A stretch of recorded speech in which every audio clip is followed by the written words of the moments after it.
Hello students, welcome to my channel Train Your Brain.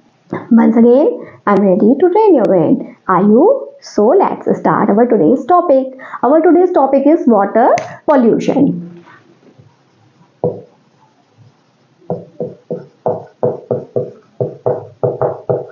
Water के ऊपर और भी टॉपिक मैं आपके लिए बना के अपलोड कर चुकी हूँ, तो ये लगभग लास्ट टॉपिक है हमारा आज वाटर पॉल्यूशन। तो आज हम इसके बारे में बात करेंगे। तो सबसे पहले हम बात करेंगे what is water pollution. When unwanted waste material mixed with water it get polluted. जब वाटर में वेस्ट मटेरियल मिक्स हो जाते हैं, अनवांटेड या कुछ टॉक्सिक सब्सटेंसेस मिक्स हो जाते हैं, कुछ केमिकल्स मिक्स हो जाते हैं, तो इसकी वजह से वाटर जो है वो पॉल्यूटेड हो जाता है। तो इसे ही बोलते हैं वाटर पॉल्यूशन। तो सबसे पहले हम बात करेंगे सोर्स ऑफ वाटर पॉल्यूशन की। Source of water pollution. Water pollution के सोर्स क्या रहते हैं? तो वाटर पॉल्यूशन जो है दो वजह से होता है, तो नेचुरल सोर्स और दूसरा जो है ह्यूमन एक्टिविटीज। तो नेचुरल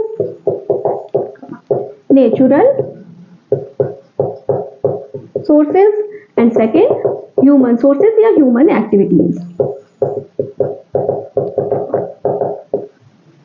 नेचुरल सोर्सेज में ये जो नेचुरल कैलामिटीज होती हैं, इसकी वजह से वाटर जो है पॉल्यूट हो जाता है, जैसे कि flood, deluge, cloud burst, thunderstorm. इसमें जो है वाटर जो है पॉल्यूटेड हो जाता है। आपको पता है फ्लड आती है तो फिर जो है वो बहुत सा पानी जो है भर जाता है शहरों में, गाँव में, तो वो क्या होता है मड बन जाता है, उसमें सॉइल वगैरह मिक्स हो जाती है, तो इससे वाटर जो है पॉल्यूशन होता है। ऐसा ही क्लाउड बर्स्ट वगैरह में भी रहता है, जब एक साथ बहुत सा पानी गिरता है तो फिर वो अपने साथ सारी सॉइल को बहा ले जाता है, जैसे कि वाटर पॉल्यूशन देखा जाता है। तो ये कुछ नेचुरल सोर्सेज हो गए वाटर पॉल्यूशन के। ह्यूमन एक्टिविटीज जो है उसको हम कुछ कैटेगरीज में डिवाइड करके यहाँ पर थोड़ा सा स्टडी करेंगे। तो सबसे पहला है ह्यूमन एक्टिविटीज में। अब ह्यूमन एक्टिविटीज के मैं कुछ पॉइंट्स यहाँ बता रही हूँ आपको। तो ह्यूमन एक्टिविटीज का जो पहला पॉइंट हम लेंगे बायोलॉजिकल पॉल्यूशन।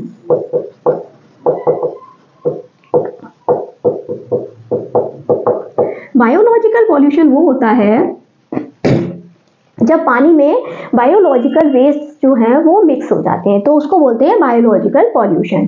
जैसे कि फैक्ट्रीज से निकलने वाला जो वेस्ट होता है, जैसे कि होटल वगैरह से निकलने वाला फूड वेस्ट है, या वेजिटेबल वेस्ट है, या फिर ये जो बूचर खानों से निकलने वाला वेस्ट है, वो अगर डायरेक्ट डंप कर दिया जाए वाटर में, तो ये जो है वाटर में बायोलॉजिकल पॉल्यूशन को बढ़ाता है। तो बायोलॉजिकल पॉल्यूशन बढ़ने से क्या होता है कि वाटर जो है वो हमारा कंटामिनेटेड हो जाता है, और उसमें बहुत से माइक्रोब्स जो हैं वो डेवलप होने लगते हैं, जैसे वायरस, बैक्टीरियाज, प्रोटोजोअन्स, जो कि जो है डिजीज कॉजिंग होते हैं, वाटर को कंटामिनेटेड करते थे। और अगर रिवर्स और लेक्स वगैरह का वाटर इस वजह से कंटामिनेटेड होता है, तो यही वाटर जब ह्यूमन जो है वो एब्जॉर्ब करेंगे, अगर ह्यूमन अपनी डेली नीड में लेंगे, तो वो जो है कई वाटर बेस्ड डिजीज उनको हो सकती हैं, जैसे कि जॉन्डिस, कॉलरा, टाइफाइड, डायरिया, और इस तरह की डिजीज जो है वाटर से होने वाली जितनी भी डिजीज है ना, वो बायोलॉजिकल पॉल्यूशन की वजह से हो सकती हैं।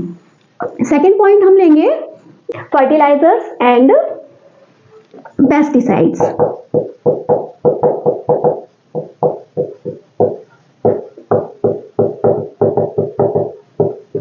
आप सभी जानते हैं कि फर्टिलाइजर्स और पेस्टिसाइड्स जो है वो केमिकल्स होते हैं, जो कि एग्रीकल्चर में यूज किए जाते हैं अपने क्रॉप्स और सीरियल्स को अच्छे से ग्रो कराने के लिए फार्मर्स यूज करते हैं। लेकिन ये जो है केमिकल होते हैं, जब इनको स्प्रे किया जाता है क्रॉप्स पर, तो जब बारिश होती है तो क्या होता है कि वो सारे पेस्टिसाइड और फर्टिलाइजर्स जो हैं वो बारिश के साथ सॉइल में आते हैं, और अगर सॉइल के साथ रन अवे वाटर के साथ वाटर बॉडीज में पहुंच जाते हैं, तो इसकी वजह से सॉइल पॉल्यूशन भी होता है और वाटर पॉल्यूशन भी होता है। तो जब ये फर्टिलाइजर्स और पेस्टिसाइड्स वाटर में पहुंच जाते हैं तो ये वाटर पॉल्यूशन को करते हैं। और फर्टिलाइजर्स और पेस्टिसाइड्स आपको पता है पोटेशियम, फॉस्फेट एंड नाइट्रेट्स के कंपाउंड होते हैं। फर्टिलाइजर्स जो है वो mostly potassium, phosphate and nitrates के कंपाउंड्स होते हैं। तो जब ये वाटर बॉडीज में डंप पहुंच जाएंगे अगर, तो ये है वाटर बॉडीज को भी जो है पॉल्यूट करेंगे। और क्या होता है कि पोटेशियम फॉस्फेट और नाइट्रेट जो है फर्टिलाइजर का काम करते हैं। तो जब ये वाटर बॉडीज में पहुंचेंगे तो वाटर में होने वाली एल्गी और वीड्स के लिए फर्टिलाइजर का काम करेंगे और उनकी एक्सेसिव ग्रोथ होगी वहां पर। तो कभी कभी आपने देखा होगा किसी लेक में या पॉन्ड में वाटर बॉडीज में कि ऊपर जो अपर मोस्ट लेयर होती है वहां पर ग्रीन ग्रीन सा आपको पूरा लेयर लगी हुई दिखाई देती है, वो होती है ग्रीन एल्गी की लेयर। तो वो जो जब ग्रीन एल्गी जो एक्सेसिव उसकी ग्रोथ हो जाती है तो वो पूरी वाटर बॉडी पर एक लेयर बना लेती है और उसके साथ कई अदर बीड्स भी होती हैं वाटर बीड्स, तो वो बना लेते हैं। तो इसकी वजह से क्या होता है, जो वाटर में जो अदर प्लांट्स होते हैं उनको उनके साथ कंपीट करना पड़ता है अपने फूड और ऑक्सीजन और के लिए। तो ये जो है उनके लिए जो है हार्मफुल होती है और ये वाटर एनिमल्स के लिए भी हार्मफुल होती है। कैसे?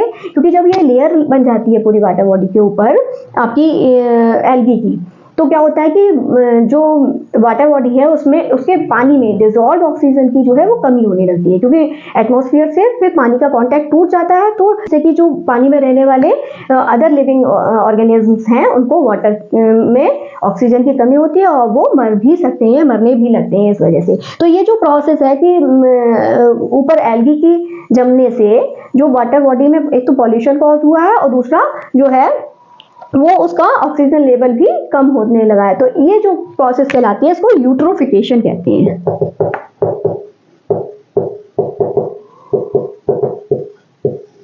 ये बहुत ही इंपॉर्टेंट टर्म है, ये कॉम्पिटिटिव एग्जाम वगैरह में भी पूछा जाता है। तो यूट्रोफिकेशन क्या होता है? वाटर बॉडीज में एक्सेसिव ग्रोथ होना एल्गी की और जिस वजह से वाटर बॉडीज की ऑक्सीजन लेवल जो है वो डिक्रीज हो जाता है, उस प्रोसेस को बोलते हैं यूट्रोफिकेशन। तो ये फर्टिलाइजर और पेस्टिसाइड्स से होने वाले हार्म्स जो हैं आपको वाटर बॉडीज में समझ में आए होंगे। अब हम बात करेंगे अनट्रीटेड इंडस्ट्रियल वेस्ट की।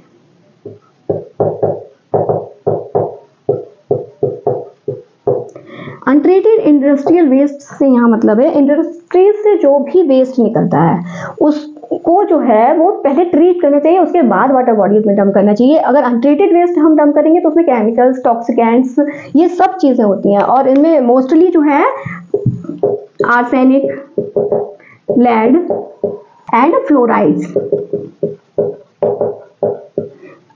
जो है इंडस्ट्रियल वेस्ट में आर्सेनिक, लेड और फ्लोराइड्स होते हैं जो कि वहाँ वाटर बॉडीज में पाई जाने वाली लिविंग ऑर्गेनिज्म के लिए बहुत ही टॉक्सिकेंट होते हैं। तो जब ये पहुँचते हैं वाटर बॉडी में तो पानी तो पॉल्यूटेड होता ही है, साथ में वहाँ पर रहने वाले एनिमल्स और प्लांट्स जो हैं उनमें भी इनकी जब मात्रा पहुँचती है तो या तो वो मर जाते हैं और अगर नहीं मरते हैं, सर्वाइव कर लेते हैं इनके अपनी बॉडी में पहुँचने के बाद भी, तो फिर क्या होता है जब उसको एनिमल्स वाटर प्लांट्स को एनिमल्स जब ईट करेंगे तो फिर वो उनमें पहुंचते हैं। और अगर कुछ लोग जो फिश वगैरह खाते हैं तो इस तरह की फिश जो है अगर मार्केट में आएंगी उन तक पहुंचेंगी लोगों तक, तो वो उनके लिए जो है वो टॉक्सिकेंट्स का काम करते हैं। तो इससे फूड पॉइजनिंग वगैरह हो जाती है लोगों को, तो ये बहुत हार्मफुल रहते हैं। नेक्स्ट पॉइंट हमारा रहेगा immersing of waste from religious and social activities and social activities.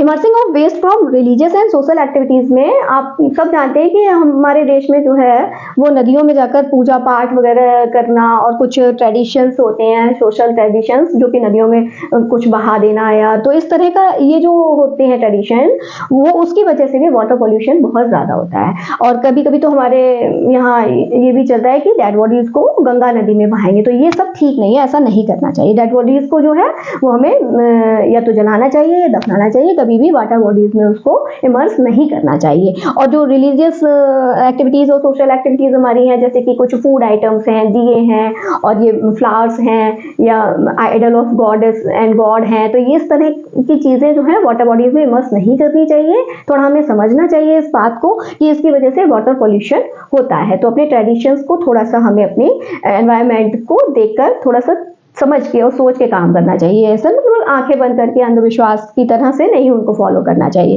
तो नेक्स्ट पॉइंट हमारा रहेगा ऑयल स्पिल।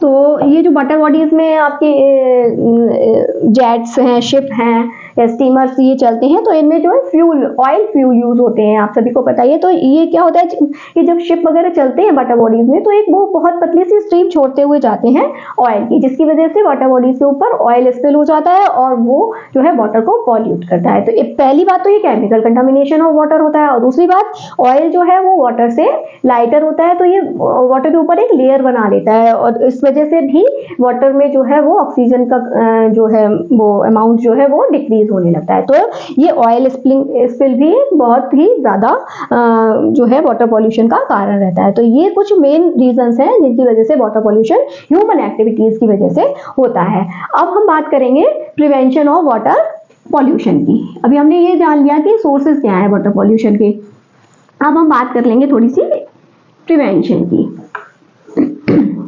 तो प्रिवेंशन के लिए भी यहाँ कुछ पॉइंट हम डिस्कस करेंगे।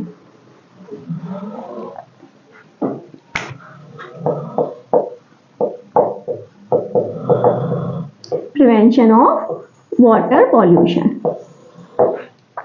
तो सबसे पहली बात तो है कि स्लम एरियाज के पास प्रॉपर टॉयलेट की जो है वो व्यवस्था करनी चाहिए। अगर वहां पर टॉयलेट की व्यवस्था नहीं होगी तो मोस्टली लोग वाटर बॉडीज को खराब करते हैं।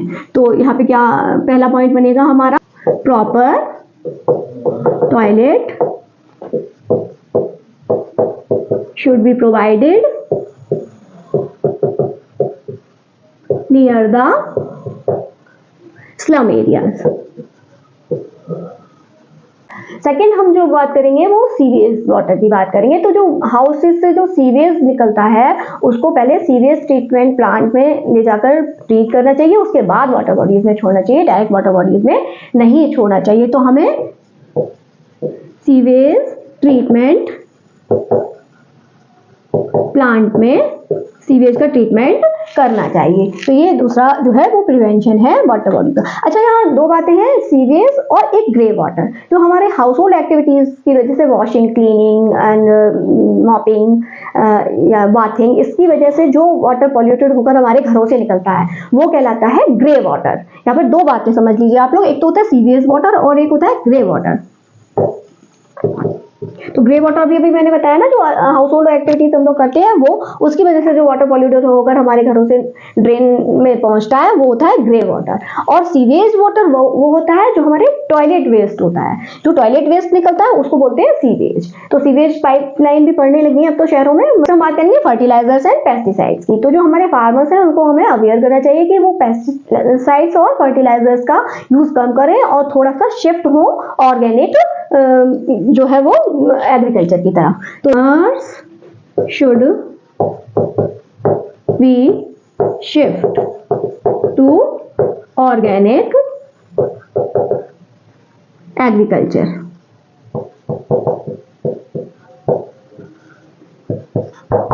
नेक्स्ट पॉइंट है कि सिटीज में जो है वो हाउस होल्ड जो गार्बेज होता है उसको अथॉराइज्ड स्कैवेंजर्स को ही हमें देना चाहिए, जिससे कि वो साइंटिफिकली ट्रीटेड हो सके।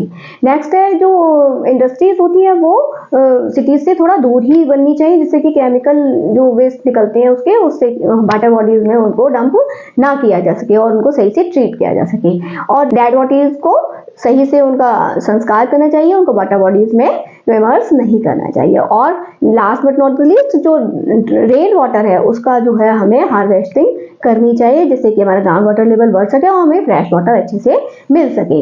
यहाँ वाटर पॉल्यूशन की बात कर रहे हैं तो हम एक और बात करेंगे, यहाँ पर पॉल्यूशन ऑफ रिवर गंगा की भी बात करते हुए हम यहाँ चलेंगे।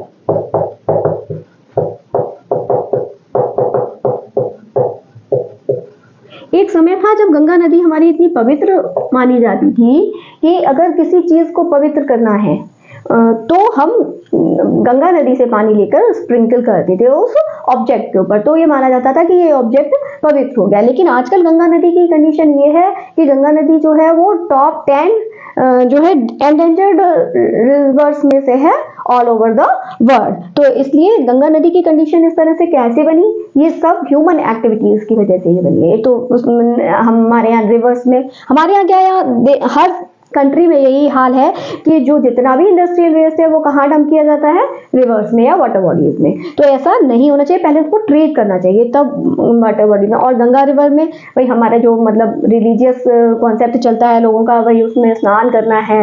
तो कई बार देखा गया कि भाई साबुन से नहा रहे हैं वहाँ लोग, अपने कैटल्स तक को ले जा रहे हैं वाटर बॉडीज में, वहाँ पर कपड़े धो रहे हैं डिटर्जेंट्स के साथ, या फिर मतलब अदर एक्टिविटीज भी, जो भी ह्यूमन एक्टिविटीज वाटर बॉडीज को गंदा करने की हो सकती है वो बहुत मात्रा में की गई है, जिसकी वजह से रिवर गंगा जो है वो मतलब एक होली रिवर से वो एक ड्रेन बन के रह गई है। तो इसके लिए 1985 में गंगा एक्शन प्लान भी चलाया गया था रिवर गंगा को क्लीन करने के लिए, लेकिन वो कुछ ज़्यादा वर्क नहीं हुआ। लेकिन इधर अभी 2014 में फिर से ये प्रोजेक्ट गंगा शुरू किया गया है गंगा नदी को क्लीन करने के लिए, नमामि गंगे। तो थोड़ा बहुत वर्क जो है रिवर गंगा को क्लीन करने के लिए किया जा रहा है गवर्नमेंट के द्वारा। लेकिन ये सिर्फ गवर्नमेंट की रेस्पॉन्सिबिलिटी नहीं है कि हम अपनी वाटर बॉडीज को साफ रखेंगे, हम सब की भी रेस्पॉन्सिबिलिटीज है, क्योंकि हम सब एक इस देश के नागरिक हैं। तो फिर उस वजह से हमारी रेस्पॉन्सिबिलिटी भी है कि वाटर बॉडीज को हम गंदा ना करें, वहाँ पॉल्यूशन ना फैलाएं, क्योंकि वो वाटर वही वाटर है जो कि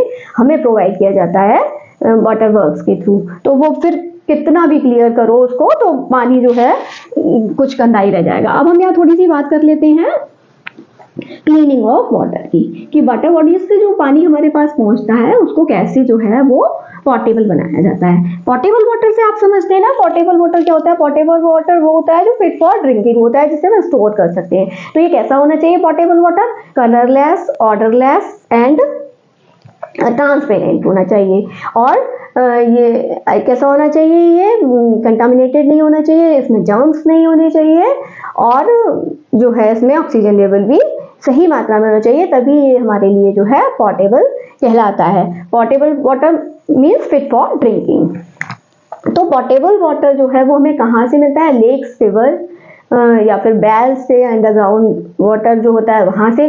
तो ये जो वाटर बॉडीज से हमारे पास आ रहा है वाटर, तो वो डायरेक्टली फिट फॉर ड्रिंकिंग नहीं होता है। तो उससे पहले हमें क्या करना पड़ता है? तो या तो उसका फिल्ट्रेशन करना पड़ेगा,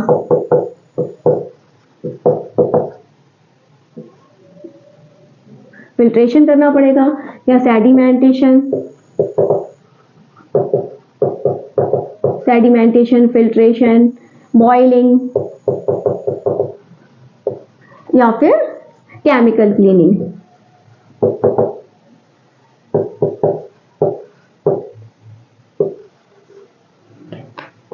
फिल्ट्रेशन तो आप समझते हैं ना कि अगर आपके पास कहीं से पीने वाला पानी आपको मिल रहा है तो आप उसको अगर डबल लेयर्ड कॉटन क्लॉथ से फिल्टर कर लेते हैं तो भी वो आपके पीने के लिए फिट हो जाता है, उसमें से काफ़ी इम्प्योरिटीज निकल जाती हैं। सेडिमेंटेशन वो प्रोसेस होती है जब कभी अगर वाटर में अनडिजॉल्व्ड इम्प्योरिटीज मिली हो तो आप थोड़ी देर के लिए अपने कंटेनर में पानी को भर के रख दीजिए, तो जो भी अनडिजॉल्व्ड